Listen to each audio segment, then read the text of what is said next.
नमस्कार दोस्तों, मेरा नाम है अरुण सिंह और आप सफ़र कर रहे हैं फ्री एजुकेशन वर्ल्ड की दुनिया में। आज मैं अपने इस पॉलिटी के अगले लेक्चर में आपका स्वागत करता हूं, जो कि है प्रेसिडेंट रूल इमरजेंसी प्रोविजंस को हम कंटिन्यू रखते हैं। इसका फर्स्ट पार्ट ऑलरेडी आ चुका है। हम दूसरे पार्ट में आगे बढ़ेंगे, जिसमें हम बात करेंगे प्रेसिडेंट रूल के बारे में। तो ये प्रेसिडेंट रूल क्या होता है, सबसे पहले इस बारे में हम बात करेंगे। आर्टिकल 355 जो है हमारे संविधान का, वो बोलता है कि ये एक ड्यूटी है सेंटर की कि राज्य जो हैं वो सेंटर को ये चीज़ इंश्योर करनी पड़ेगी कि जो राज्य हैं वो उसी प्रोविज़न के अनुसार चल रहे हैं जो कि कॉन्स्टिट्यूशन में दिया गया है। हमारे संविधान के अनुसार संवैधानिक तरीके से कोई राज्य अपने मशीनरी को चला रहा है या नहीं चला रहा है, ये चेक करना, ये देखना सेंटर की जिम्मेदारी है, एक तरीके से ड्यूटी है, उसका कर्तव्य है। ये आर्टिकल 355 कहता है। आर्टिकल 356 में लिखा हुआ है, अगर कोई भी राज्य ऐसा करने में फेल होता है, कॉन्स्टिट्यूशनल मशीनरी के अनुसार कि अपने राज्य को चलाने में फेल होता है, तो 356 के अनुसार सेंटर उसको टेक ओवर कर सकता है, जिसको प्रेसिडेंट रूल के नाम से जाना जाता है। अब ये जो प्रेसिडेंट रूल है, लगाने के दो तरीके होते हैं, बेसिकली दो ग्राउंड होते हैं जिस पे प्रेसिडेंट रूल इम्पोज करा जा सकता है। पहला होता है आर्टिकल 356 इसमें क्या होता है, अगर प्रेसिडेंट सेटिस्फाई हो जाते हैं इस बात से, उन्हें लगता है कि हाँ ये स्टेट जो है ये अब कॉन्स्टिट्यूशनल मशीनरी के अनुसार नहीं चल रहा, जो कॉन्स्टिट्यूशनल प्रोविज़न दिए गए हैं उसके अनुसार नहीं चल रहा, तो वो चाहें तो प्रेसिडेंट रूल लगा सकते हैं वहाँ पे। और आर्टिकल 356 इधर 5 को इधर कर दिया, 6 को इधर कर दिया, सेम है, याद करना बहुत आसान है। आर्टिकल 356 365 जो है 365, उसमें क्या होता है कि जो कॉन्स्टिट्यूशनल मशीनरी है उस जिस हिसाब से सेंटर डायरेक्ट कर रहा है स्टेट को, उसके अनुसार अगर स्टेट काम नहीं कर रहा है तब भी प्रेसिडेंट चाहें तो उस स्टेट में अपना प्रेसिडेंट रूल लगा सकते हैं। तो ये दो तरीके होते हैं जिससे कि प्रेसिडेंट रूल किसी भी स्टेट में लगाया जा सकता है। एक तो प्रेसिडेंट को ऐसा लगा कि वो सेटिस्फाई हुए उन सिचुएशन से जो कि एक कॉन्स्टिट्यूशनल मशीनरी के खिलाफ हैं, असंवैधानिक हैं, तो उन्होंने 356 के तहत लगा दिया। और 365 के तहत तब लगता है जब सेंटर के द्वारा दिए गए निर्देशों के अनुसार अगर राज्य काम नहीं कर रहे होते हैं। अब हम इसके अप्रूवल की बात करेंगे। इसका जो अप्रूवल है वो 2 महीने के अंदर लेना होता है पार्लियामेंट से, विद इन 2 मंथ। जिस दिन ये रूल प्रेसिडेंट के द्वारा लगाया जाता है, उसी डेट से 2 महीने के अंदर इसका अप्रूवल पार्लियामेंट से लेना जरूरी है। और सपोज़ मान लो लोकसभा भंग हो चुकी है, डिसॉल्व हो चुकी है, सस्पेंड हो चुकी है, तो उस टाइम पे क्या होता है कि राज्यसभा उस कंडीशन में इसको आगे प्रोसीड कर सकती है। लेकिन जैसे ही लोकसभा फिर से आती है तो 30 दिन के अंदर इस रूल को ख़त्म कर दिया जाएगा, इसको सस्पेंड कर दिया जाएगा। और जो ये स्टेट में प्रेसिडेंट रूल है, ये 3 साल तक लगाए जा सकते हैं मैक्सिमम। और लेकिन हर 6 मंथ पे पार्लियामेंट्री अप्रूवल लेना जरूरी है, अप्रूवल लेना पड़ता है पार्लियामेंट से, ठीक है। अब हम इसके कॉन्सिक्वेंसेस देखते हैं। कॉन्सिक्वेंसेस क्या होते हैं, इसके प्रभाव क्या क्या पड़ते हैं प्रेसिडेंट रूल के। तो ये क्या है, बहुत सारी एक्स्ट्रा ऑर्डिनरी पावर दे देता है प्रेसिडेंट को। प्रेसिडेंट रूल लगने के बाद प्रेसिडेंट के पास बहुत सारी एक्स्ट्रा ऑर्डिनरी पावर आ जाती हैं जो कि स्टेट के पास निहित रहती हैं, वो अब प्रेसिडेंट के पास आ जाती हैं। जैसे कि गवर्नर की जो पावर होती है वो भी अब प्रेसिडेंट के पास आ जाती है, और जो दूसरी एग्जीक्यूटिव अथॉरिटी है उनकी पावर भी प्रेसिडेंट के पास आ जाती है। प्रेसिडेंट के पास स्टेट की लेजिस्लेचर की जो पावर है वो भी आ जाती है, जो कि एक तरीके से कह सकते हैं पार्लियामेंट के थ्रू होती है, लेकिन वो भी प्रेसिडेंट के हाथ में ही आ जाती है ऑलमोस्ट। तो सारी लेजिस्लेटिव एग्जीक्यूटिव पावर जो हैं वो एक तरीके से कह सकते हैं डायरेक्टली इनडायरेक्टली प्रेसिडेंट के हाथ में आ जाती हैं। उसे क्या बोलते हैं, प्रेसिडेंट रूल में।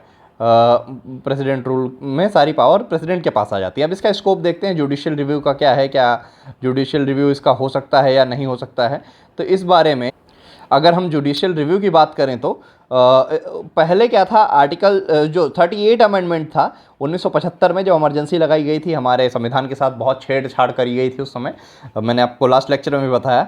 तो 38वां जो अमेंडमेंट था 1975 का, 1975 का 38 अमेंडमेंट, इसमें बोला गया था कि अगर प्रेसिडेंट को लगता है, वो सेटिस्फैक्ट्री अपने आप को फील करते हैं कि हाँ प्रेसिडेंट रूल लगाया जा सकता है, तो फिर उसको चैलेंज नहीं किया जा सकता। Would not be challenged in any court on any ground, किसी भी ग्राउंड पे किसी भी कोर्ट में वो चैलेंज नहीं किया जा सकता। अगर प्रेसिडेंट ने ये समझा है और वो सेटिस्फाई है कि यहाँ पे इमरजेंसी लगानी है, या सॉरी प्रेसिडेंट रूल लगाना है, तो उसको चैलेंज नहीं किया जा सकता। ये जो था 38 अमेंडमेंट एक्ट में के तहत संविधान में जोड़ दिया गया था। लेकिन 1978 में ठीक 3 साल बाद जब मोरारजी देसाई की गवर्नमेंट आती है तो 44वां अमेंडमेंट होता है, 44th अमेंडमेंट, जिसमें बोला गया कि किसी भी तरीके का प्रेसिडेंट रूल हो, इमरजेंसी हो, कुछ भी हो, वो अब जुडिशियल रिव्यू के बियॉन्ड नहीं रहेगा। उस पर न्यायपालिका जो है वो नज़र रख सकती है, कार्रवाई कर सकती है और उसका रिव्यू कर सकती है।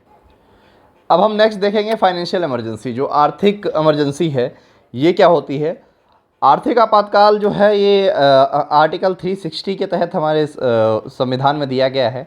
आर्टिकल 360 में लिखा हुआ है कि जब प्रेसिडेंट को ये पावर दी गई है कि अगर किसी भी स्टेट में या पूरे कंट्री में अगर आर्थिक इनस्टेबिलिटी है, उसे क्या बोलते हैं, स्थिति जो है वो सामान्य नहीं है, तो प्रेसिडेंट चाहें तो आर्टिकल 360 के तहत फाइनेंशियल इमरजेंसी को घोषित कर सकते हैं। इसको घोषित होने के बाद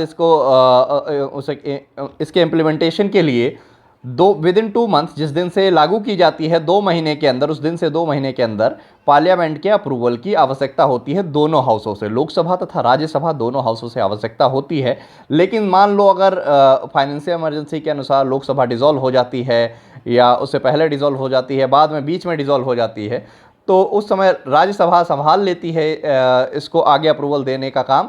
लेकिन जैसे ही लोकसभा फिर से आती है तो उसके 30 दिन के अंदर इसको उसे क्या बोलते हैं, इसको फिर से ख़त्म कर दिया जाएगा इमरजेंसी का। सेम लाइक पहले वाला जो मैंने अभी बताया प्रेसिडेंट रूल, उसमें भी 30 दिन के अंदर, लोकसभा के बनने के 30 दिन के अंदर जो है इमरजेंसी को ख़त्म कर दिया जाएगा।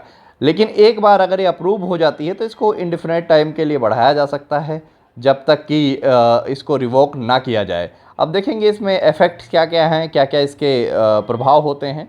तो इफ़ेक्ट्स क्या हैं? ज़्यादा से ज़्यादा जो पावर हैं वो सेंटर के हाथ में चली जाती हैं। जो चाहे फाइनेंशियल मैटर जितने हैं वो सारे सेंटर के पास चले जाते हैं। जिसकी चाहे सैलरी कट करी जा सकती है प्रेसिडेंट के द्वारा, मनी विल रिज़र्व करे जा सकते हैं। और जजेस हो गए, सुप्रीम कोर्ट के जज हो गए या यूनियन पब्लिक सर्विस कमीशन के जो अधिकारी लोग हो गए, इनकी सैलरी का जो रिडक्शन है वो भी प्रेसिडेंट कर सकते हैं इस इमरजेंसी में। अब इसका क्रिटिसिज्म देखते हैं क्यों होता है, क्यों इसकी आलोचना क्यों करी जाती है। तो इसको लेकर कई तरीके से आलोचना करी गई। कॉन्स्टिट्यूशनल असेंबली में बोला गया कि ये फेडरल जो संघवाद का ढांचा है, इसको एक तरीके से क्षति पहुंचाने का काम होगा, क्योंकि पूरी पावर यूनियन के पास हो जाएगी और सारी के सारे एग्जीक्यूटिव एक्शन सिर्फ कुछ लोगों के हाथ में हो जाएंगे, जैसे काउंसिल ऑफ मिनिस्टर या प्रेसिडेंट के हाथ में हो जाएंगे। प्रेसिडेंट जो है वो डिक्टेटर बन जाएंगे, एक तरीके से आप कह सकते हैं। फाइनेंशियल ऑटोनॉमी जो है स्टेट की, वो भी एकदम नलीफाइड कर दी जाएगी। फंडामेंटल राइट जो है वो मीनिंगलेस बन जाएंगे, उनका भी कोई मतलब नहीं रहेगा, जो कि डेमोक्रेटिक फाउंडेशन का एक उसे क्या बोलते हैं स्ट्रक्चर है, वो भी एक तरीके से डिस्ट्रॉय हो जाएगा। इसको डिफेंड करते हुए डॉक्टर अंबेडकर ने कहा था, while defending the emergency provision in the constituent assembly, doctor Ambedkar accepted the possibility of their misuse. उन्होंने बोला कि हाँ, बहुत ज़्यादा पॉसिबिलिटीज़ हैं, इसका मिसयूज़ हो सकता है, but he observed, I do not altogether deny that there is a possibility of the articles being abused or employed for political purposes. उन्होंने बोला राजनीतिक तरीके से इसका मिसयूज़ हो सकता है, मैं इस चीज़ को एक्सेप्ट करता हूँ। तो हमारे जो कॉन्स्टिट्यूशनल फादर थे, कॉन्स्टिट्यूशनल मेकर थे, उनको भी ये बात पता थी कि जो हमारे जो इमरजेंसी प्रोविज़न है, इनका कहीं ना कहीं दुरुपयोग भी हो सकता है। बट अभी 44th अमेंडमेंट के बाद आप कह सकते हैं कि इसके चांसेस बहुत हद तक कम हो चुके हैं, क्योंकि जो इमरजेंसी प्रोविज़न है अब जुडिशियल रिव्यू में ला दिए गए हैं। आई होप आप लोगों को ये लेक्चर पसंद आया हो, और ये इमरजेंसी का जो चैप्टर था इसी के साथ ख़त्म होता है। आप इस लेक्चर को शेयर करिए, सब्सक्राइब करिए चैनल को, और ज़्यादा से ज़्यादा लोगों तक ये लेक्चर को पहुंचाइए, जिससे लोग हमारी देश की पॉलिटी के बारे में, हमारी राज्य व्यवस्था के बारे में जानें और एक समृद्ध भारत का निर्माण बनाने में मेरी मदद करिए। जय हिंद, जय भारत।